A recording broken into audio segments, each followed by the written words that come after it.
Hello everyone, I am Amritanshu Roshan. Let's continue second law of thermodynamics.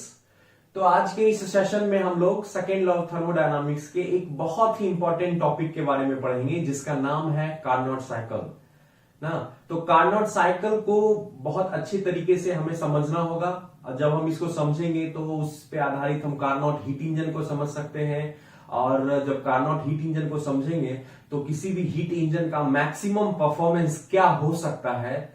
Maximum performance का यहां मतलब है कि अगर किसी हीट इंजन में हीट आ रहा है तो उस टोटल हीट इनपुट का मैक्सिमम कन्वर्जन वर्क में कितना हो सकता है। जैसा कि मैंने प्रीवियस एग्जांपल में भी बताया था कि अगर 100 किलो जूल हीट सिस्टम में as a input heat engine में आ रहा है तो उस 100 किलो जूल का जो कन्वर्जन है वर्क में वो कितना होगा, मैक्सिमम क्या उसकी लिमिटेशन होगी। इस सवाल का जवाब आपको कार्नोट साइकिल के आधार पर मिलेगा, इसलिए बहुत ही इंपॉर्टेंट टॉपिक है। तो इस सेशन में पहले हम लोग कार्नोट साइकिल को पढ़ेंगे कि कार्नोट साइकिल क्या है, why it is called reversible cycle, क्या कार्नोट साइकिल प्रैक्टिकली फिजिबल है या हाइपोथेटिकल साइकिल है, इसका क्या राज है, क्या रहस्य है, ये भी आपको मैं आज क्लियर करूंगा।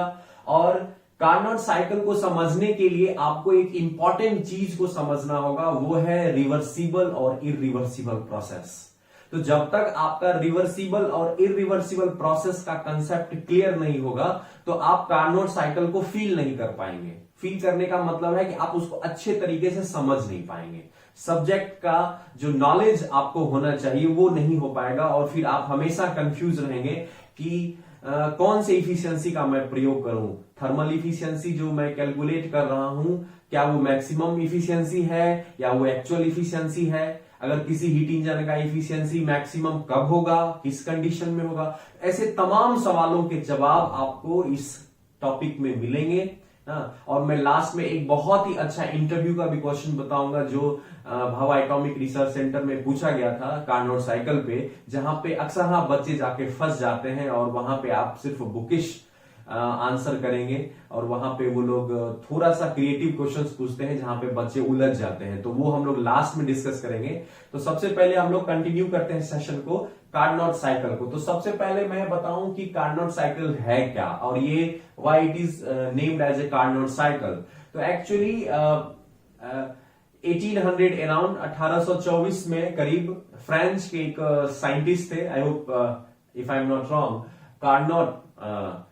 तो फ्रेंच साइंटिस्ट थे, उन्होंने जो है हीट इंजन के मैक्सिमम परफॉर्मेंस पे, मैक्सिमम इफिशियंसी पे एक अपना थ्योरी दिया था ना, जिसे हम लोग कार्नोट हीट इंजन का कॉन्सेप्ट कहते हैं। तो बहुत ही टैलेंटेड हमारे साइंटिस्ट थे और बहुत ही कम एज में चले भी गए, 36 ईयर में ही डाइड ना।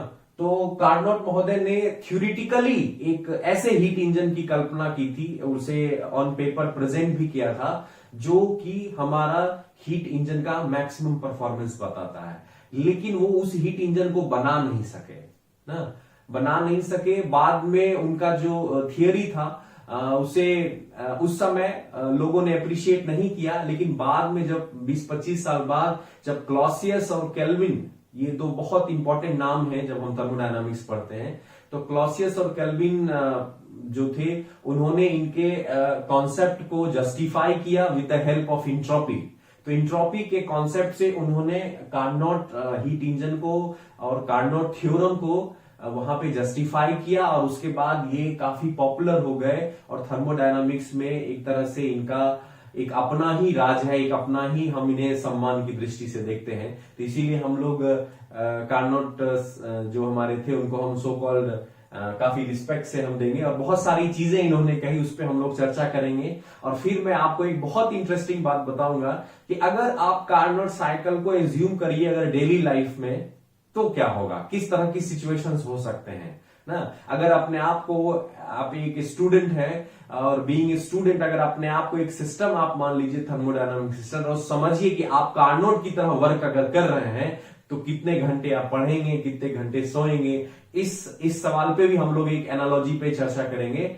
और जब आप इस चीज को समझ लेंगे तो कार्नोट साइकिल से जब हम कार्नोट इफिशियंसी को समझ लेंगे तो वहीं से एक और सवाल का जवाब अच्छा निकलता है कि कैसे हम किसी एनर्जी में क्वालिटी को पहचानेंगे ना, कि किसी भी हीट इंजन में जो हम बात करते हैं, second law always tells about the quality aspect of energy. तो ये क्वालिटी एस्पेक्ट क्या है, उसका भी जो कॉन्सेप्ट है वो कहीं ना कहीं कार्नोट साइकिल के ही कॉन्सेप्ट से निकलता है। तो ये बहुत ही इंपॉर्टेंट टॉपिक हो जाएगा आपके लिए, इसलिए आप लोग इसको ध्यान से रखिए। हो सकता है ये टॉपिक 2-3 लेक्चर में कंटिन्यू हो और वीडियो बहुत ज्यादा लंबा हो जाएगा, तो मैं हो सकता है इसको कुछ पार्ट को हम लोग पार्ट 2 में और पार्ट 3 करके हम लोग कंटिन्यू करेंगे। लेकिन मेरा रिक्वेस्ट है कि आप इस वीडियो को और इसके जो भी पार्ट्स बनेंगे उसको जरूर देखें, तभी आपको इस टॉपिक पे कंसेप्चुअल क्लियरिटी होगी और तभी आप सेकेंड लॉ पे एक ग्रिप बना पाएंगे,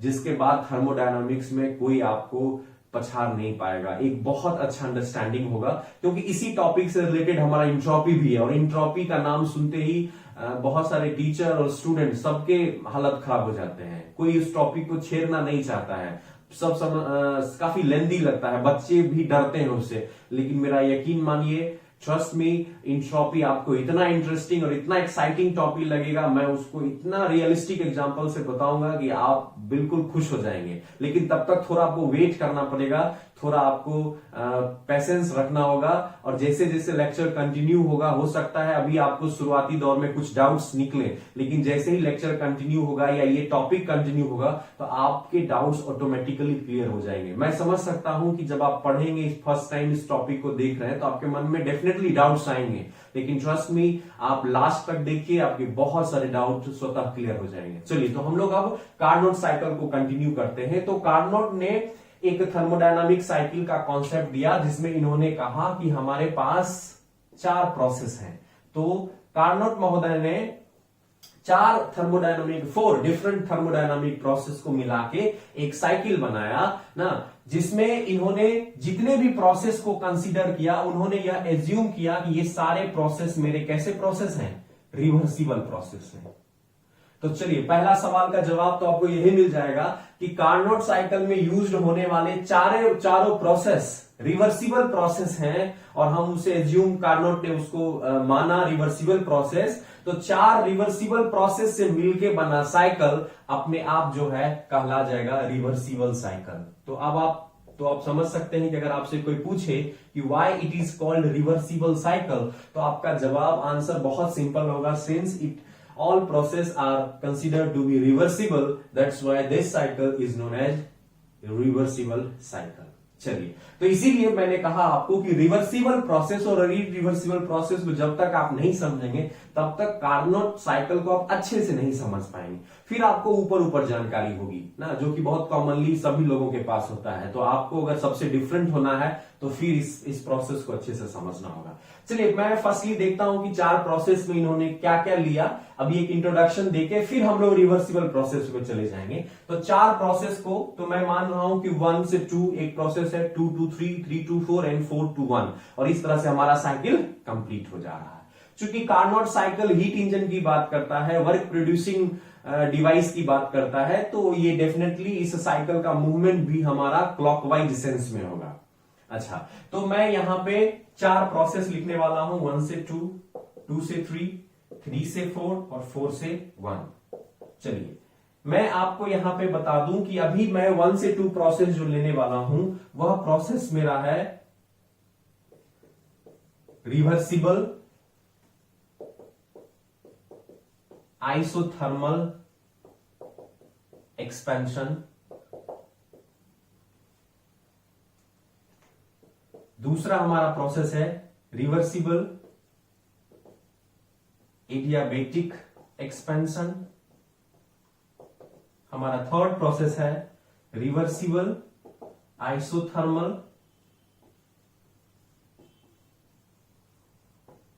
कंप्रेशन। और लास्ट फिर से हमारे पास है रिवर्सिबल एडियाबेटिक कंप्रेशन। चलिए, यहां पे हो सकता है अगर आप बुक पढ़े होंगे तो आप यहां पे, आपको थोड़ा सा मैं बता दूं कि यहां पे हो सकता है आप बुक में पढ़े होंगे, यहां पे आपको मिलेगा कांस्टेंट टेम्परेचर हीट एडिशन, ठीक है, और यहां पे आपको मिला होगा कांस्टेंट टेम्परेचर हीट रिजेक्शन ना। तो जनरली 4 प्रोसेस आपको यहां पे दिखेंगे, एक हमारा कंप्रेशन, एक एक्सपेंशन जो कि रिवर्सिबल एडियाबेटिक प्रोसेस होता है, जिसे हम आगे चल के इंट्रोपी के क्लास में क्लियर करेंगे कि reversible adiabatic process is also known as isentropic process.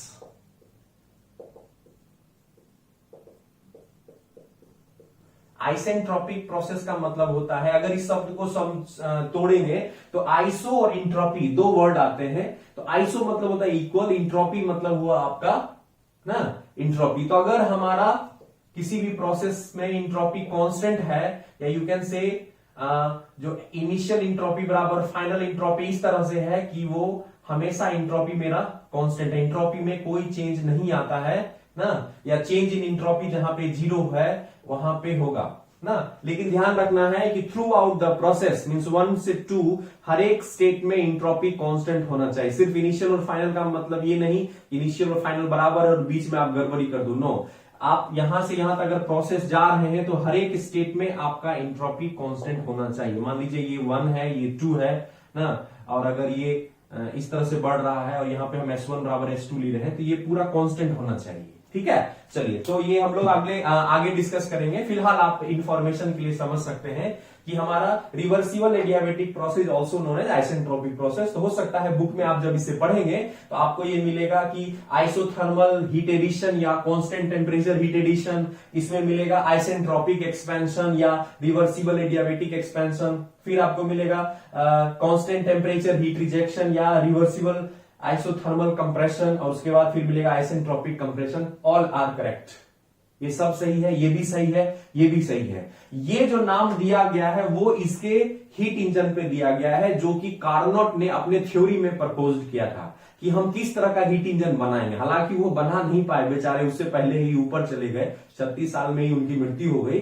लेकिन उन्होंने इसको थ्योरेटिकली प्रपोज किया था कि we will make a heat engine जिसमें हमारा पिस्टन सिलेंडर अरेंजमेंट होगा, हमारा एक सोर्स होगा, हमारा एक सिंक होगा और एक हमारे पास एक इंसुलेटिंग पैड होगा। ठीक है, तो ये सारे सेटअप्स के साथ उन्होंने हर एक प्रोसेस को बना के और बताया कि हमारा हीट इंजन का मैक्सिमम परफॉर्मेंस क्या होगा। ठीक है, तो उस आधार पे ये नाम है रिवर्सिबल आइसोथर्मल एक्सपेंशन, जो कि मैं आगे क्लियर करूंगा। ठीक है, यहां पे देख रहे हैं कि सारे प्रोसेस इसमें कैसे माने गए, रिवर्सिबल। हाँ, जिस वजह से इस साइकिल का क्या नाम पड़ा, रिवर्सिबल साइकिल। आई होप आपको यहां तक क्लियर है, बिल्कुल कोई दिक्कत नहीं है। चलिए आगे हम लोग बढ़ते हैं ना। तो ये तो इंट्रोडक्शन हो गया, फिर हम लोग इसमें इफिशियंसी कैलकुलेट करेंगे, इसका पीवी डायग्राम देखेंगे, टीएस डायग्राम देखेंगे और उस इफिशियंसी से क्या कंक्लूजन हम लोग ड्रॉ कर सकते हैं। फिर उस कार्नोट साइकिल के कॉन्सेप्ट को हम लोग रियलिस्टिक अप्रोच के साथ, एक एनालॉजी के साथ देखेंगे कि अगर आप मान लो you are a thermodynamic system student आप हैं और एक सिस्टम है, तो आप कैसे जो है अगर कार्नोट की तरफ वर्क करेंगे तो आप कितना घंटा पढ़ेंगे, कैसे सोएंगे, क्या आपका रूटीन होना चाहिए, तो वो भी एक मैं क्लियर करूंगा, जो बहुत महत्वपूर्ण एनालॉजी है ना। ये जो लोग सिर्फ हवाई बात करते हैं उनके लिए बहुत इंपॉर्टेंट है ना, कि ये समझना कि किस तरह से हमें अपना परफॉर्मेंस को अपग्रेड करने की जरूरत है। चलिए, तो अभी फिलहाल मैं इस टॉपिक को यहीं पे पॉज कर रहा हूं, क्योंकि सबसे पहले रिवर्सिबल और इरिवर्सिबल प्रोसेस का कॉन्सेप्ट आपको जानना जरूरी है। Then will continue again, will come back to Carnot cycle. Okay,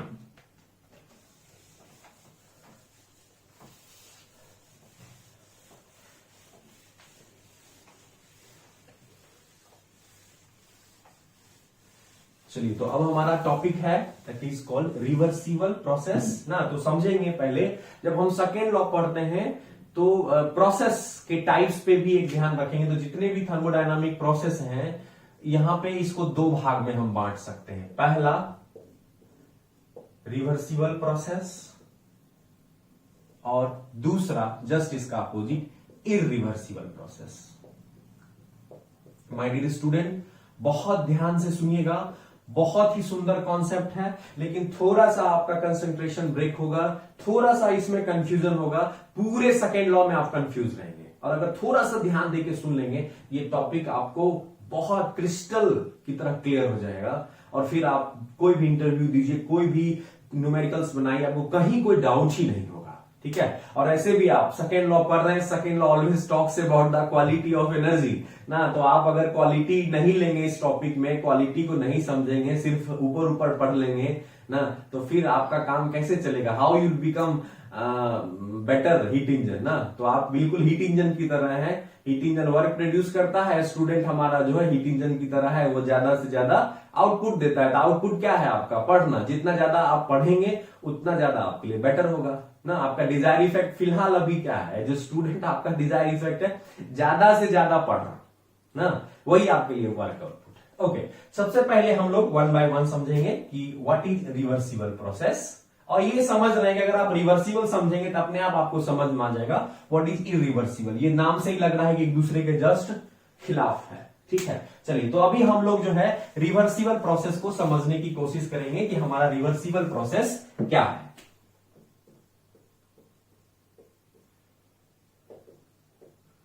जैसा कि मैंने कई बार आपको बताया है कि नाम में ही राज छुपा होता है, टर्मोलॉजी में ही राज छुपा होता है। रिवर्सिबल, यहां से एक टर्म आता है रिवर्स ना।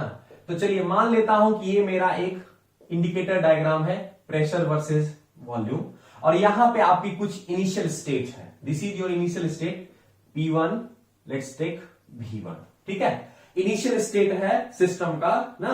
और आप इसे ऐसे भी समझ सकते हैं कि मान लीजिए यहां पे एक हमारा पिस्टन सिलेंडर अरेंजमेंट है, यहां पे आप हैं, यहां गैसेस भरी हुई है ना, और अभी यहां पे आपका इस गैस का कुछ प्रेशर और कुछ वॉल्यूम है, दैट इज स्टेट 1, ठीक है। अब मैं यहां पे मान रहा हूं फॉर एग्जांपल कि इसके सिस्टम में कुछ चेंजेस हो रहा है।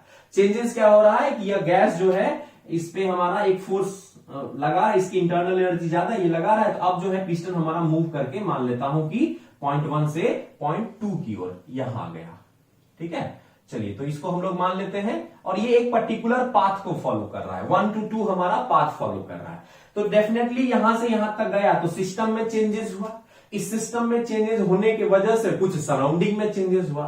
तो रिवर्सिबल प्रोसेस वो प्रोसेस है जो कोई भी थर्मोडायनामिक सिस्टम इनिशियल स्टेट से चेंज करके मान लेते हैं फाइनल स्टेट में गया, एक स्टेट से चेंज होकर दूसरे स्टेट में गया, जिसमें सिस्टम चेंज हुआ और उसके साथ साथ सराउंडिंग भी चेंज हुआ।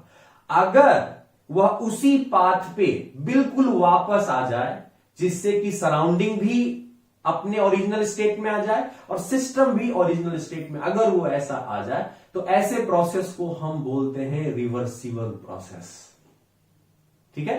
समझ में आया? चलिए एक एग्जांपल के थ्रू इसको मैं और क्लियर करता हूं कि जैसे मैंने आपको बताया था वो हॉट कॉफी वाला एग्जांपल कि एक हमारे पास कप है, उसमें हॉट कॉफी है, गर्म है, और रूम में रखा हुआ है, रूम का टेम्परेचर कम है, तो नेचुरली हीट ट्रांसफर हो रहा है ना। तो अगर इस कॉफी को अगर हम सिस्टम मान ले, और उसके बाद जो रूम, जैसे मान लीजिए ये हमारा रूम है और ये कॉफी रखा हुआ है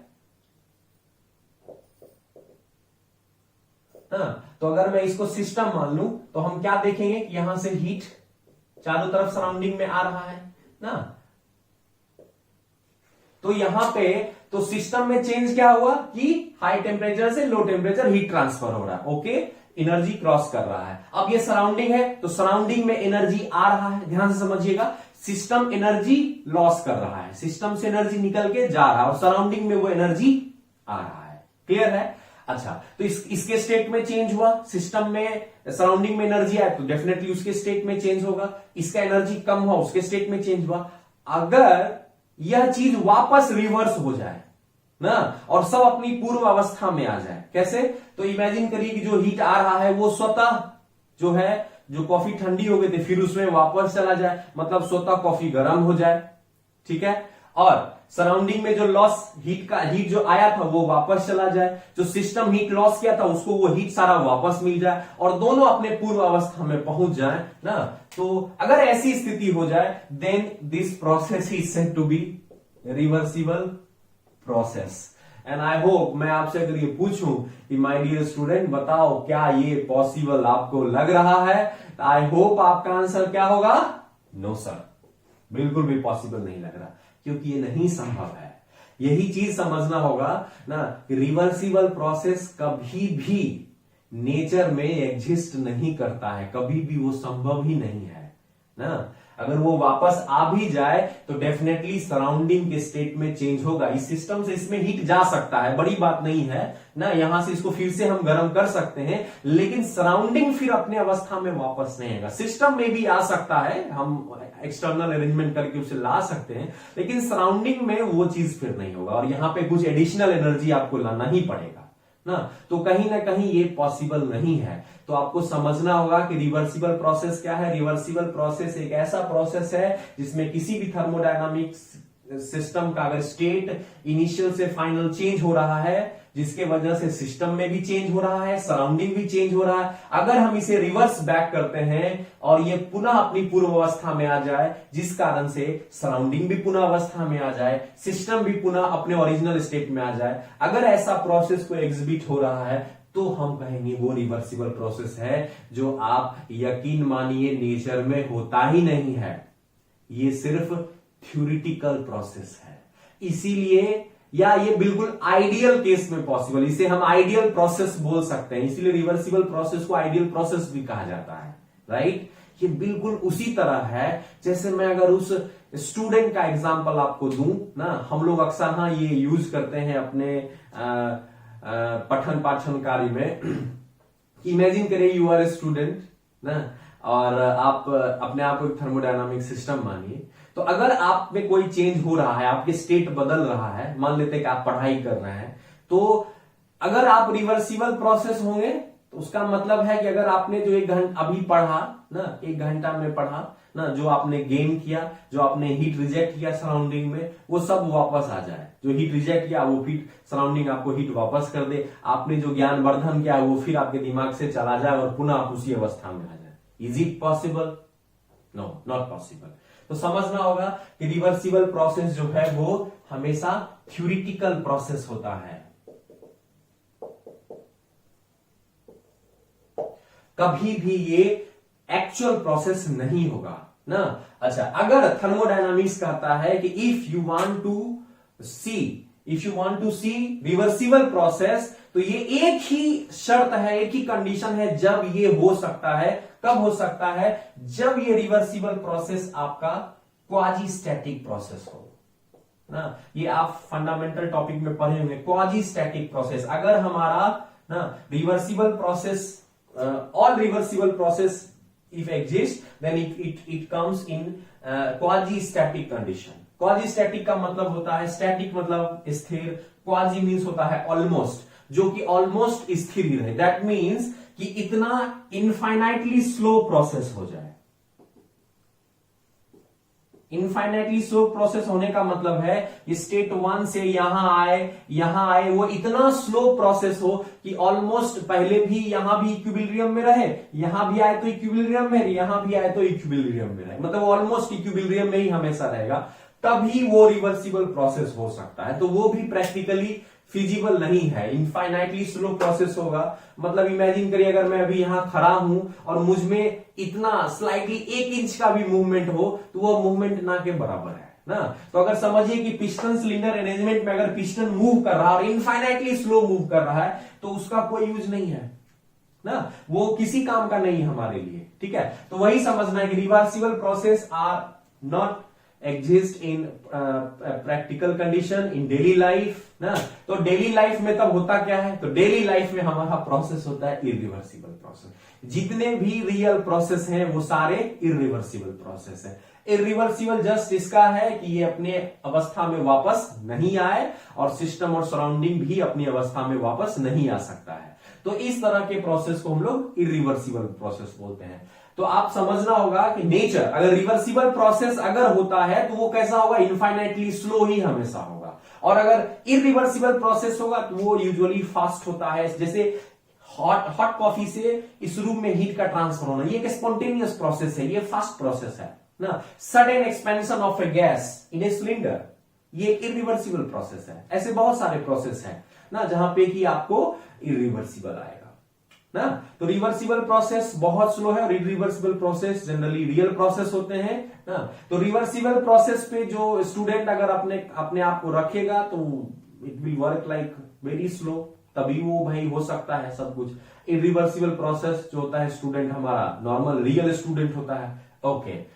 चलिए, तो ये हमारा रिवर्सिबल और इरिवर्सिबल का कुछ कॉन्सेप्ट आया। थोड़ा सा मैं इरिवर्सिबल पे और अभी फोकस कर रहा हूं, और कहीं ना कहीं यही कॉन्सेप्ट अब जो मैं आपको बताने जा रहा हूं इरिवर्सिबिलिटी के बारे में, वही टॉपिक कहीं ना कहीं आपको इंट्रोपी में मदद करेगा कि इंट्रोपी हमारे सिस्टम में कैसे कैलकुलेट किया जाता है, इंट्रोपी को हम कैसे समझेंगे, उसका भी कॉन्सेप्ट इरिवर्सिबिलिटी से ही आता है। तो वहां भी रिवर्सिबल और इरिवर्सिबल थर्मोडायनामिक प्रोसेस को आपको समझना होगा। चलिए, तो अब जो हम लोग टॉपिक में आगे बढ़ेंगे,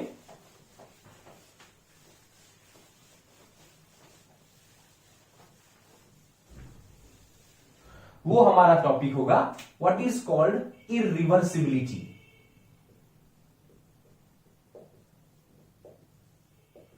इरिवर्सिबिलिटी फैक्टर, या इसे हम लोग इरिवर्सिबिलिटी भी बोलते हैं ना, और रिवर्सिबल प्रोसेस को हम लोग आइडियल प्रोसेस भी बोलते हैं। ठीक है, तो यहां पे समझना होगा, और ये हमारा इरिवर्सिबल प्रोसेस है। ठीक है, तो यहां पे है कि हमारे सिस्टम में बहुत ऐसे फैक्टर हैं जो किसी भी रिवर्सिबल सिस्टम को इरिवर्सिबल में बदल दे। The factor which are responsible for irreversible process, या the factor which is responsible for a system which converts, which changes from reversible situation to irreversible situation।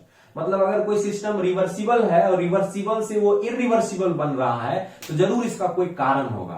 तो वो सारे फैक्टर्स को हम लोग इरिवर्सिबिलिटी फैक्टर बोलते हैं, या जिसे सिंपली इरिवर्सिबिलिटी भी कहा जाता है ना। तो किसी भी सिस्टम में इरिवर्सिबिलिटी हो सकता है, और इरिवर्सिबिलिटी समझिए, अगर इसको समझना है, these are the negative factors.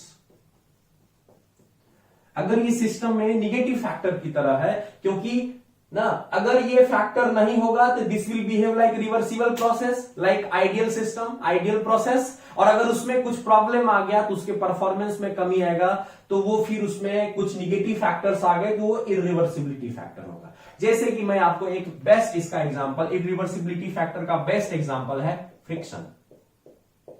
जैसे कोई भी थर्मोडायनामिक हम लोग पिस्टन सिलेंडर अरेंजमेंट एज्यूम करते हैं, तो अगर मैं उसी सिस्टम को मैं मान लू पिस्टन सिलेंडर अरेंजमेंट, पिस्टन और सिलेंडर के बीच कोई फ्रिक्शन नहीं है ना। जैसे मान लीजिए ये हमारा सिलेंडर है और इसके बीच ये पिस्टन लगा हुआ है, इन सतहों के बीच अगर यहां पे मैं कहूं कि ये फ्रिक्शन लेस है ना, ये फ्रिक्शन लेस है, तब मैं कहूंगा कि वहां कोई इरिवर्सिबिलिटी नहीं है। लेकिन क्या ऐसा रियल अप्रोच में पॉसिबल है? कभी नहीं। रियल में यहां पे तो फ्रिक्शन होगा ही होगा। जब कोई भी सरफेस एक सरफेस के ऊपर मूव करेगा तो फ्रिक्शन तो होना ही है ना।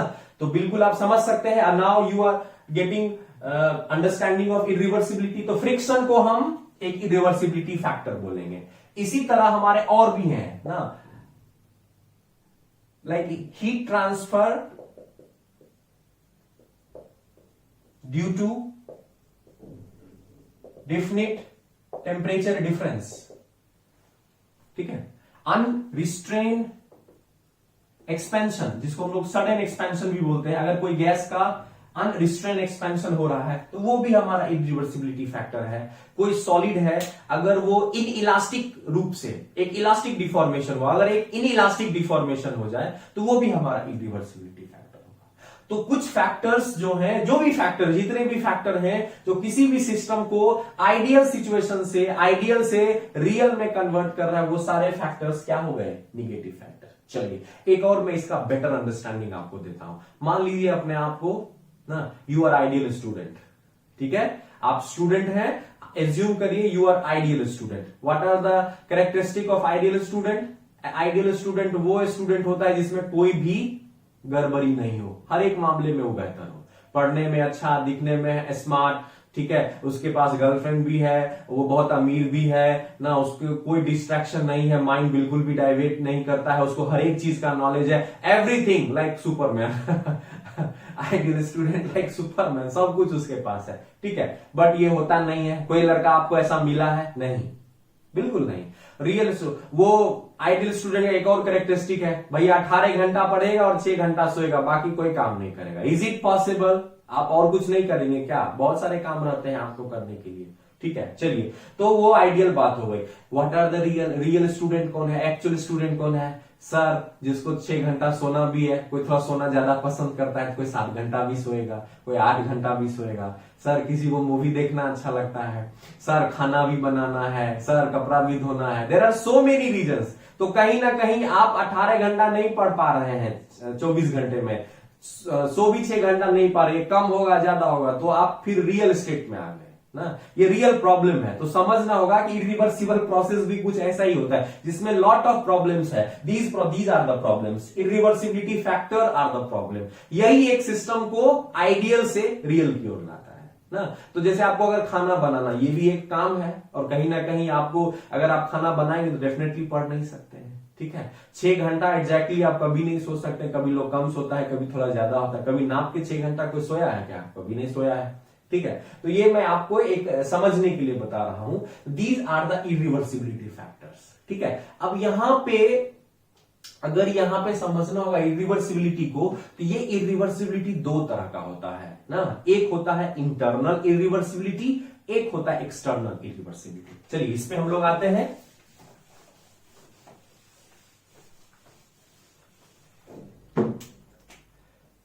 जैसे मान लीजिए हमारे पास ये एक सिलेंडर है और ये एक पिस्टन है और इसमें गैसेस भरा हुआ है, ठीक है।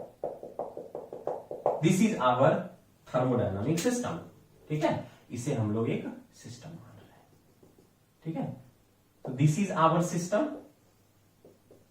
और इस डॉट डॉट लाइन के बाहर जो भी सारा चीज है that is considered as a surrounding ना। अब मैं आपको अगर इरिवर्सिबिलिटी बताऊं,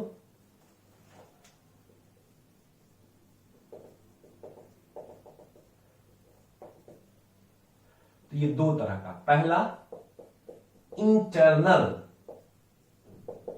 इरिवर्सिबिलिटी और एक होता है एक्सटर्नल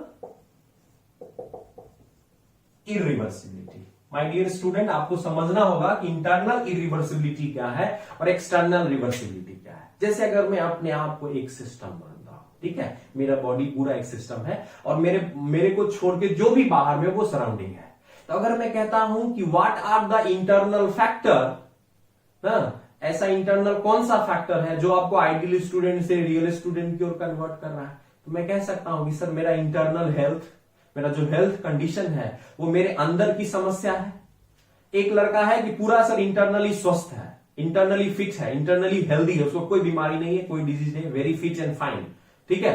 तो वो कह सकते हैं कि सर इंटरनली इसमें कोई भी ऐसा फैक्टर नहीं है जो इसको डिस्ट्रैक्ट करता है। जैसे हमारे बहुत स्टूडेंट होते हैं जो सब ठीक है लेकिन पता नहीं क्यों जब वो पढ़ने बैठता है तो उसके सर में दर्द हो जाता है, ठीक है। तो वो उसका इंटरनल प्रॉब्लम है। वो पढ़ने बैठता है, उसका हेल्थ ही ठीक नहीं है, कभी पेट खराब हो जाता है, कभी पैर में दर्द करता है, कभी सर में दर्द करता है, कभी आंख में प्रॉब्लम होती है। तो बाकी सब फैक्टर ठीक है लेकिन यही फैक्टर गड़बड़ है। तो I can say this is your internal irreversibility factor, जो आपको कहीं ना कहीं ना अपना परफॉर्मेंस, जो आपका पोटेंशियल है उसको वो शो करने नहीं दे रहा है, राइट। चलिए, तो इंटरनल इरिवर्सिबिलिटी फैक्टर का मतलब हुआ इस सिस्टम के अंदर, ध्यान से देखेंगे, इस सिस्टम के अंदर कोई ऐसा फैक्टर जो इस सिस्टम के परफॉर्मेंस को डिग्रेड करता है, उसके परफॉर्मेंस में गिरावट लाता है ना, उसे आइडियल से रियल सिचुएशन की ओर ला जा रहा है ना, कहीं ना कहीं वो जो होगा क्या कहला जाएगा, तो with in the system boundary, ध्यान रखिएगा, with in the system boundary, अगर सिस्टम के अंदर कोई रिवर्सिबिलिटी फैक्टर है जिसके वजह से इस सिस्टम का रैंडमनेस बढ़ रहा है, जिसके कारण इस सिस्टम का डिसऑर्डरनेस बढ़ रहा है, तो वो सारे फैक्टर क्या कहला जाएंगे, इंटरनल इरिवर्सिबिलिटी फैक्टर। और इसका एक ही बहुत ही महत्वपूर्ण एग्जांपल है जिसे हम मानते हैं, और आप गेस कर सकते हैं इस पिस्टन सिलेंडर के यहां पे क्या होगा, दैट इज कॉल्ड फ्रिक्शन।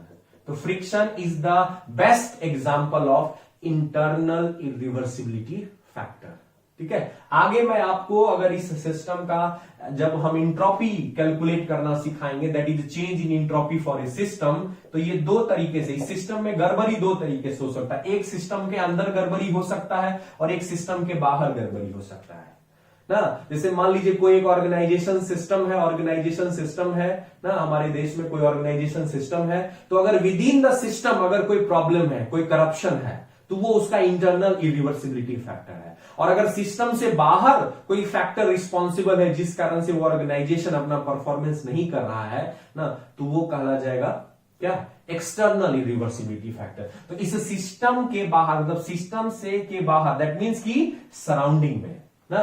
तो अगर सराउंडिंग, सिस्टम टू सराउंडिंग मतलब सिस्टम के बाहर अगर सराउंडिंग में कोई ऐसा फैक्टर है जिस वजह से इसका परफॉर्मेंस डिग्रेड हो रहा है या यह रिवर्सिबल से इरिवर्सिबल बन रहा है, तो वो फैक्टर कहला जाएंगे एक्सटर्नल इरिवर्सिबिलिटी फैक्टर।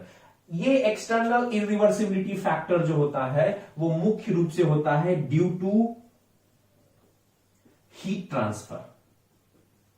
इसका एक ही मुख्य कारण है, वो है ड्यू टू हीट ट्रांसफर।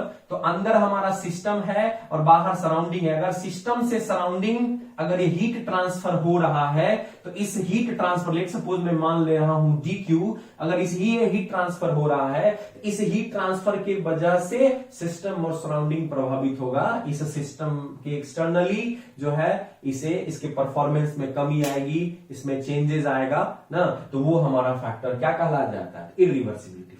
ठीक है, तो आई होप आपका क्लियर हो गया। हम आगे इसको कंटिन्यू करेंगे ना।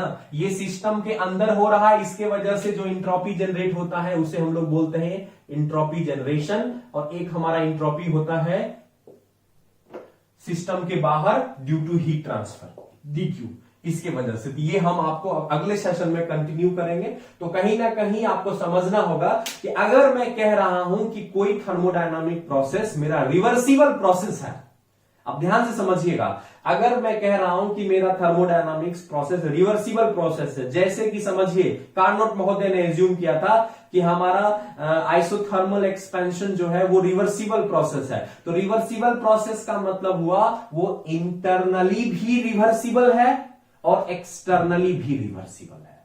अगर मान लीजिए इस सिस्टम के अंदर फ्रिक्शन खत्म हो जाए, अगर मैं फ्रिक्शनलेस पिस्टन सिलेंडर ले लूं, ये इंटरनली रिवर्सिबल सिस्टम हो गया।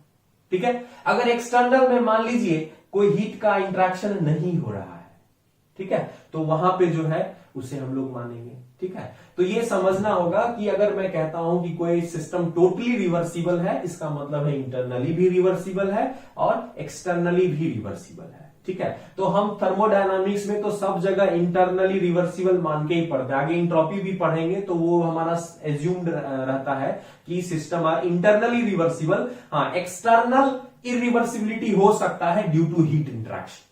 ठीक है, लेकिन इंटरनली पूरा ही रिवर्सिबल ही मान लेते हैं। ये थोड़ा सा एजम्पशन है जो आपको दिमाग में हर वक्त रखना होगा। ठीक है, तो इंटरनली रिवर्सिबल भी होना चाहिए, एक्सटर्नली भी रिवर्सिबल होना चाहिए, then it is said to be a reversible process. ठीक है, तो ये थोड़ा सा हाई ग्रेड का आंसर हो गया, थोड़ा अच्छी क्वालिटी का आंसर हो गया कि व्हाट इज रिवर्सिबल प्रोसेस।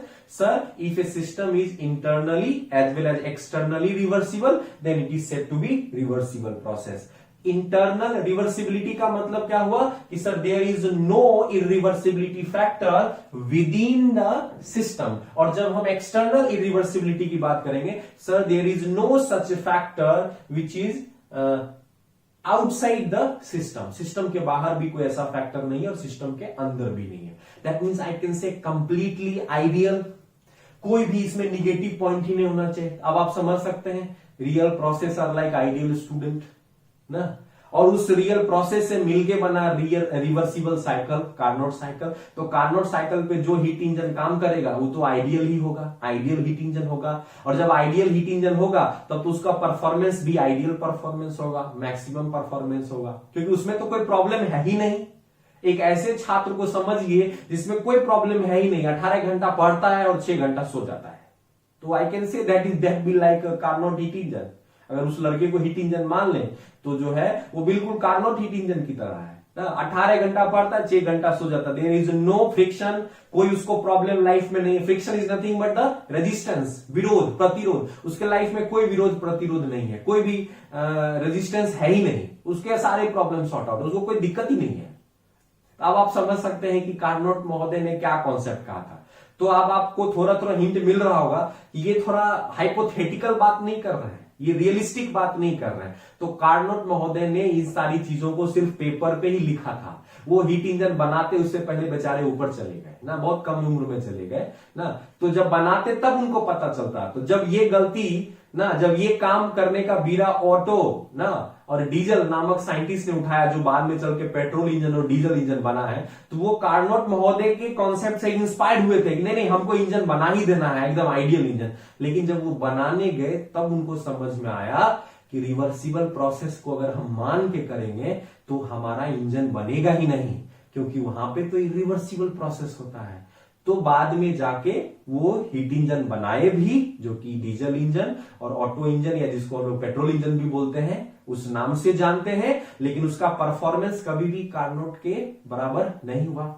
अब यहां पे माय डियर स्टूडेंट, आपके मन में एक बहुत बड़ा प्रश्न उठेगा कि सर जब इतना आइडियल बात हो रहा है तो क्यों हम ऐसी चीज को पढ़ते हैं? Why we study ideal system ना, क्यों हम पढ़ते हैं? क्या जरूरत है सर पढ़ने का ना?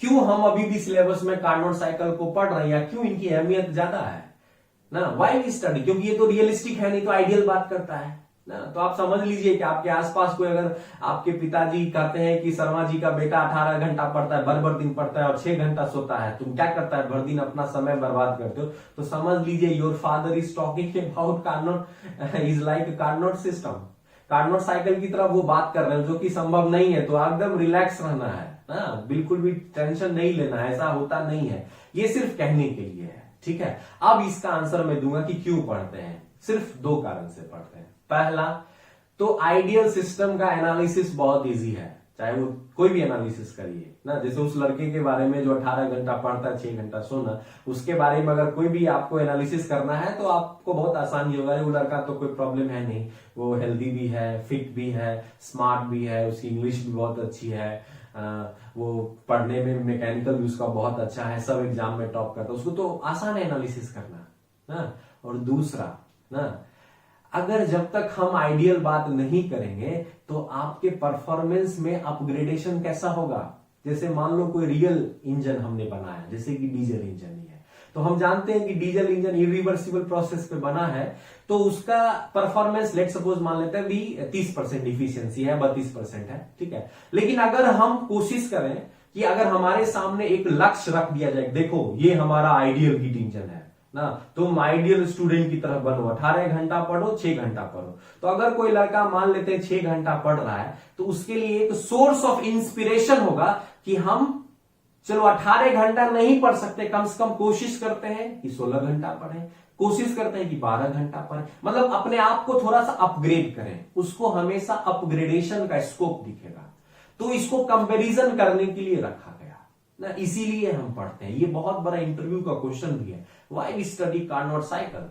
क्योंकि कार्नोट सबसे पहले व्यक्ति थे जिन्होंने कि इस मैक्सिमम परफॉर्मेंस या मैक्सिमम इफिशियंसी का कॉन्सेप्ट दिया था। तो जब ये मर गए तो बाद में जब क्लॉसियस ने इनको प्रूफ कर दिया, इनके इसके कॉन्सेप्ट को एंट्रोपी से जब जस्टिफाई कर दिया, तो इनका ओहदा बहुत ऊंचा हो गया। तब क्या हो गया कि भैया कार्नोट हीट इंजन हम नहीं बना सकते हैं, कोई बात नहीं, उसको हम स्टैंडर्ड साइकिल बना देते हैं ना, एकदम मैक्सिमम परफॉर्मेंस वाला साइकिल। चलो वैसा नहीं बना सकते, लेकिन हम वैसा बनने की कोशिश कर सकते हैं, हम अपने परफॉर्मेंस को उतना अपग्रेड कर सकते हैं कि वो वैसा बन जाए। तो for comparison between 2 cycle, real cycle and ideal cycle ना, कोई भी 2 साइकिल को देखना है। जैसे मान लीजिए मैं एक स्टूडेंट हूं और मिस्टर एक्स, और मेरा एक और फ्रेंड है मिस्टर वाई, दोनों पढ़ाई करते हैं, ठीक है ना।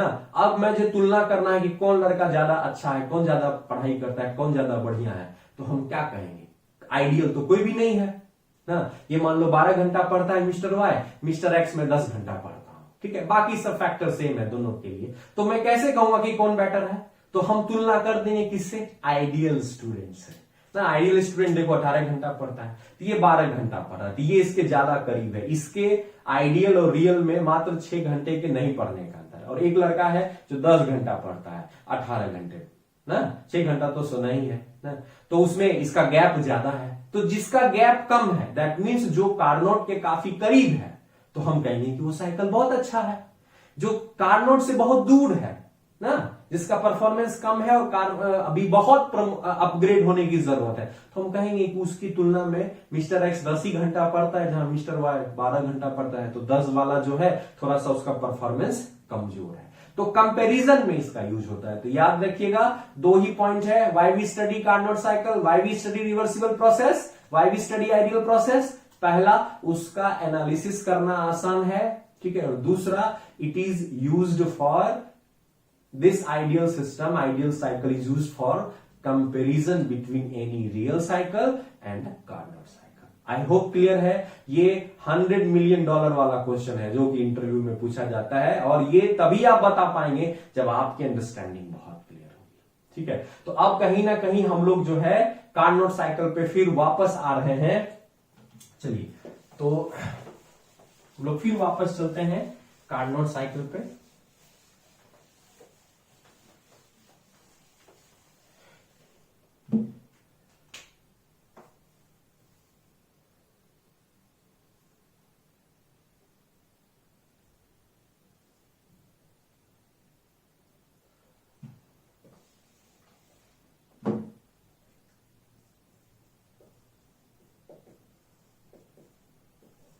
तो माय डियर स्टूडेंट, एक चीज क्लियर हो गया, Carnot cycle is a ideal cycle, Carnot cycle is a reversible cycle, and Carnot cycle is a theoretical cycle, क्योंकि प्रैक्टिकल कंडीशन में इसका हीट इंजन नहीं बन सकता है। This is the best answer which is written in every book.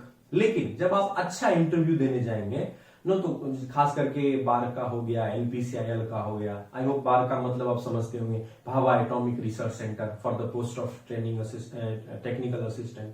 जब आप NPCIL जाएंगे, nuclear power corporation India limited, जो डिपार्टमेंट ऑफ एटॉमिक एनर्जी का है, हेवी वाटर बोर्ड, तो ये सब जो इंटरव्यू लेते हैं तो लोग साइंटिस्ट बैठे रहते हैं, तो आपका डेप्थ ऑफ नॉलेज चेक करने के लिए वो क्या करेंगे कि आपके क्वेश्चन को थोड़ा मॉडिफाई कर देंगे। कहेंगे कि कैसे कहते हो कार्नोट नहीं बन सकता है, क्यों नहीं बन सकता है, reversible process can be form, या उसका जो नेचर है ना, तो यहां पे भी एक प्रश्न उठता है, तो वहां भी हम लोग उस पर भी डिस्कस करेंगे। लेकिन वो हम लोग थोड़ी देर बाद करेंगे कि कार्नोट साइकिल प्रैक्टिकली फिजिबल है या नहीं, अगर है तो किन कंडीशन पे है, और अगर नहीं है तो फिर क्यों नहीं है। इस सारे सवाल का जवाब हम